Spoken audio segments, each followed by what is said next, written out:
Swiss food. There are countries you travel to see. Switzerland is a country you travel to taste. This episode explores the food a tourist should find, region by region, canton by canton, and the words food writers use to describe it. We begin, as most Swiss meals do, with cheese. In Gruyère, they've made one cheese for nearly 1,000 years. Gruyère, firm, nutty, faintly sweet. It's the cheese in fondue, in onion soup. It is, in many kitchens, the cheese. And Gruyère is artisanal. Artisanal means handmade, by a skilled craftsperson, not a machine. From the Italian artigiano. An artisanal cheese is made in small batches, difficult to scale. Switzerland has hundreds, most you'll never hear about because villages make too little to export, and everyone is rustic. Rustic means country-made, unpolished in a good way, from the Latin rus, meaning countryside. A rustic Swiss cheese tastes like the grass the cow ate, which, in the Alps, tastes like wildflowers. Now fondue. Fondue is the dish French Switzerland gives the world. Melted cheese, thinned with white wine, scented with garlic and kirsch. You eat it with bread. You are meant to eat it slowly and talk while you eat it. The aroma is aromatic and rich. Aromatic means full of fragrance, a smell that carries and lingers, from the Greek aroma. An aromatic pot of fondue fills the entire house. The garlic, the wine, the warm cheese. A person walking past the door will pause. Each bite is delectable. Delectable means delightful to eat, so good it pleases. From the Latin delectare, to delight. A delectable bite is one you slow down for. A delectable meal is one where someone closes their eyes. Now, raclette. Raclette is the cheese that gives the dish its name. A half wheel is heated until the cut surface melts. Someone scrapes that melted layer onto a plate of boiled potatoes, pickled onions, and tiny cornichons. The cheese cools into a blanket. You eat it quickly, then you scrape again.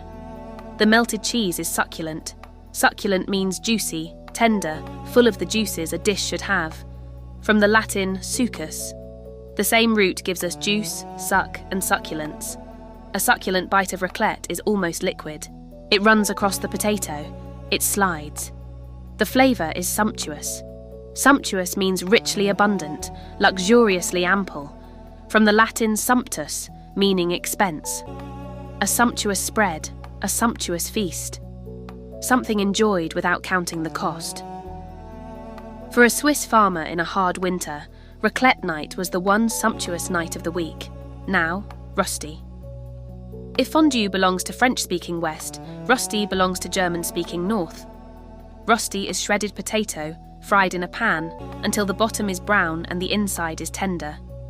Onions, bacon, cheese are optional. The rösti itself, essential. There's a line through Switzerland called the Rusty Graben, the Rusty Ditch. You cross it without a passport. You feel it at breakfast. A farmer's rösti is piquant with onion. Piquant means pleasantly sharp, spicy in a tasteful way. From the French piquer, to prick. A piquant flavour pricks the tongue a little. Not heat, but presence. Onion in rösti, mustard in sausage, black pepper on an egg. The Swiss palate rarely goes for heat, but piquancy. Now muesli. Muesli was invented in Switzerland, in Zurich, by Dr. Maximilian Bircher-Benner. He wanted to feed his hospital patients something frugal, healthful, and easy to digest. Oats, grated apple, lemon juice, cream, nuts. That is Bircher muesli, breakfast in Swiss hotels. The Swiss breakfast is unassuming, quiet, and by design, frugal. Now bread. Each canton of Switzerland has its own bread. The Bernese have a long, crusty loaf. The Valais have a dark rye. The Vaudois have zopf. Sweet and buttery, meant for quiet family mornings. Switzerland does not venerate its chefs. Switzerland venerates its bakers.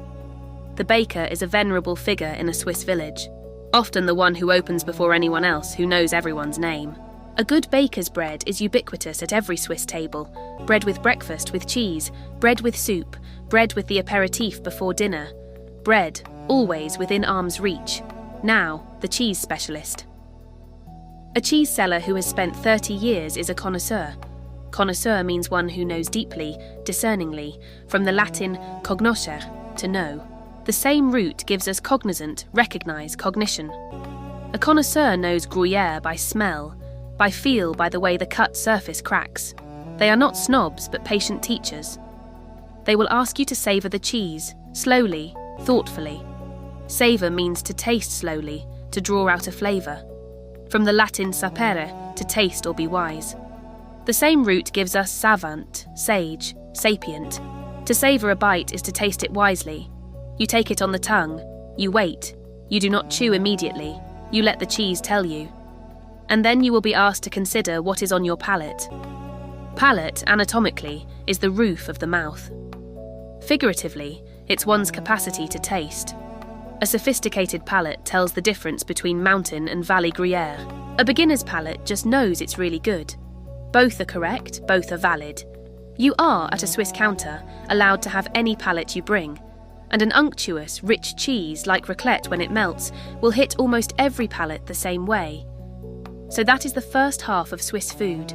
Cheese made by hand in villages, bread pulled out of ovens before dawn, rösti in cast iron, muesli in small white bowls, fondue for a long winter night, artisanal, rustic, frugal, aromatic, succulent, delectable, sumptuous, piquant, vocab check, 15 words, put them to work, artisanal, handmade by a skilled craftsperson, rustic, country-made, simple in a charming way, root, Russ, countryside, aromatic, full of pleasant, distinctive smell, delectable, extremely delicious, delightful to taste, succulent, juicy, tender, full of flavour, root, sucus, juice, sumptuous, luxuriously rich, abundant, piquant, pleasantly sharp in flavour, connoisseur, an expert judge of taste, root, cognoscere, to know, savour, to taste and enjoy slowly, root, sapere, to taste or to be wise, palate, the faculty of taste, the roof of the mouth. +5 you already know, frugal, ubiquitous, venerable, venerate, and unctuous. Part 1 ended at the farmhouse table. Cheese, bread, rösti, a bowl of muesli before dawn. Part 2 is about what happens when the Swiss got ambitious. Switzerland did not invent chocolate. Mesoamerica invented chocolate. The Spanish brought it to Europe. The French taught Europe to drink it. The Dutch taught Europe to separate the butter from the cocoa. But the Swiss, in about 60 years, in small workshops near Zurich, Bern, and Lausanne, figured out how to make it smooth. In 1879, Rodolphe Lindt, a confectioner in Bern, accidentally left his chocolate mixing machine running overnight. What he found in the morning changed everything. The chocolate had gone from gritty to liquid, from rough to smooth, from acceptable to terroir defining. Terroir is a French word, meaning the full character a place gives to a food. From the French terre, from the Latin terra, meaning earth or land. The same root gives us terrain, territory, terrestrial, subterranean. The terroir of Swiss chocolate is the cold water, the mountain milk, the long patient conching, the small family workshops. You can copy the recipe, you cannot copy the terroir. Lindt named the process conching from the shell-shaped vessel he used. Today, every fine chocolate in the world is conched. The Swiss, meanwhile, had become the country everyone else was trying to imitate. Toblerone, invented in Bern in 1908, was shaped to echo the Matterhorn. Lindt is still made where Lindt made it. Sprungli, Lederach, Teuscher, Keiler, these are quintessential Swiss confectioners. Quintessential means the purest, most typical example of something. From medieval Latin quinta essentia, the fifth essence, the fabled substance the alchemists believed made up the stars. A quintessential Swiss chocolatier works in a small workshop, uses mountain milk, and has been doing it since their grandfather's time. And chocolate in Switzerland is emblematic. Emblematic means symbolic, standing for something larger than itself. From the Greek emblema, an inlaid ornament. A Toblerone bar is not merely a candy, it is an emblem of its country, the way a Swiss army knife is, the way a cuckoo clock is, the way a Swiss flag is. Now, Basel. In the Rhine city of Basel, they have been baking a cookie called Basler Leckerli since the medieval spice trade. Honey, almonds, candied orange and lemon peel, hazelnuts, a glaze of sugar on top, cut into neat rectangles. The recipe comes from the 1300s. The bakeries still compete politely over whose is best. A lekkerli is an heirloom food. Heirloom means a valuable thing inherited, from heir, one who inherits, plus loom, an old word for a tool or implement. Originally, an heirloom was a tool passed to an heir. Now it is anything precious that travels through time in a family. An heirloom recipe, an heirloom watch, an heirloom name. The cookies of Basel are an heirloom of a city. Every city has one. Zurich has Tirgel, thin honey cookies pressed with intricate religious motifs. The Engadin Valley has Nusstorte, a dense caramelized walnut pie.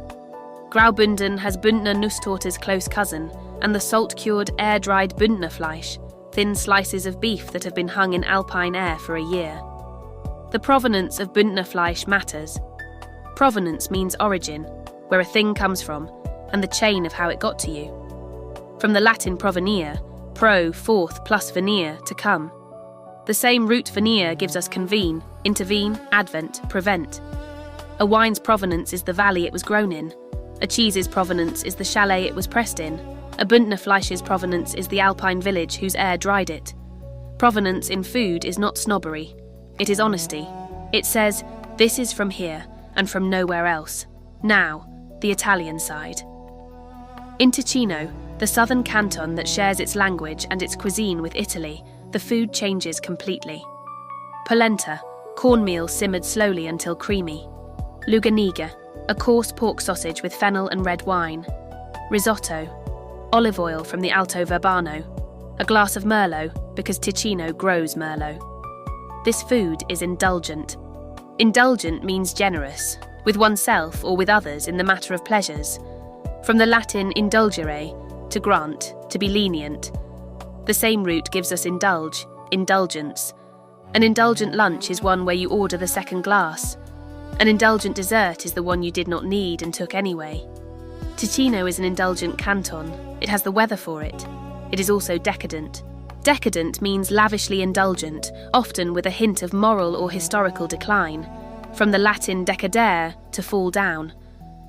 Today it usually means rich, luxurious, almost too much. A decadent dessert is one you groan about a little. A decadent meal in modern usage is not a judgment, it is a compliment. And it is, in the fullest sense, epicurean. Epicurean comes from Epicurus, the Greek philosopher who taught that the highest good was a quiet, thoughtful pleasure. Today, an Epicurean is a person who loves good food and drink, who orders the local wine, who asks what the chef recommends. It is not greed, it is attention. The Ticino lunch, eaten slowly on a stone patio with the cicadas going, is an Epicurean lunch. And in Zurich, at a grand old restaurant like the Kronenhalle, where the walls hold original Chagalls and Picassos, a meal is both lavish and opulent. Lavish means abundantly generous, poured out freely. From the old French lavasse, a downpour of rain. A lavish table is one where courses keep arriving. A lavish host keeps pouring the wine. Opulent means wealthily luxurious, luxury you can see. From the Latin opulentus, meaning rich, from ops, power or resources. An opulent dining room has chandeliers and painted ceilings. Zurich, for a small city, has a surprising number of them. And behind every one of these traditions is a small Swiss truth. The Swiss did not invent these foods. They cultivated them, they foster them, they transform them into things that last. They bring scrupulous craft to recipes other countries might have forgotten. They carry the traditions year after year, with the faintest whiff of the saccharine only when, around December, the shop windows start to fill with Advent chocolates. Here is what the tourist should know. You do not have to eat the expensive meal. The lavish meal and the opulent meal are good. They are also, in Switzerland, always available. But some of the best food you will eat in this country will be on a train, or a mountainside, or a farmhouse table, a slice of air-dried beef, a crust of dark bread, a piece of cheese cut with a pocket knife, a square of chocolate someone pulled out of their coat pocket and handed to you. You will not remember every meal. You will remember the first time a stranger handed you a piece of Swiss chocolate and said, "Try this." 30 words, 20 new, 10 review, put them to work. Part 1. bread, cheese, and the Cantons. Artisanal, rustic, aromatic, delectable, succulent, sumptuous, piquant, connoisseur, savour, palate. Part 2, chocolate, tradition, and the places that made them. Terroir, quintessential, emblematic, heirloom, provenance, indulgent, decadent, epicurean, lavish, opulent. Plus 10 you already know: frugal, ubiquitous, venerable, venerate, unctuous, scrupulous, saccharine, cultivate, foster and transform.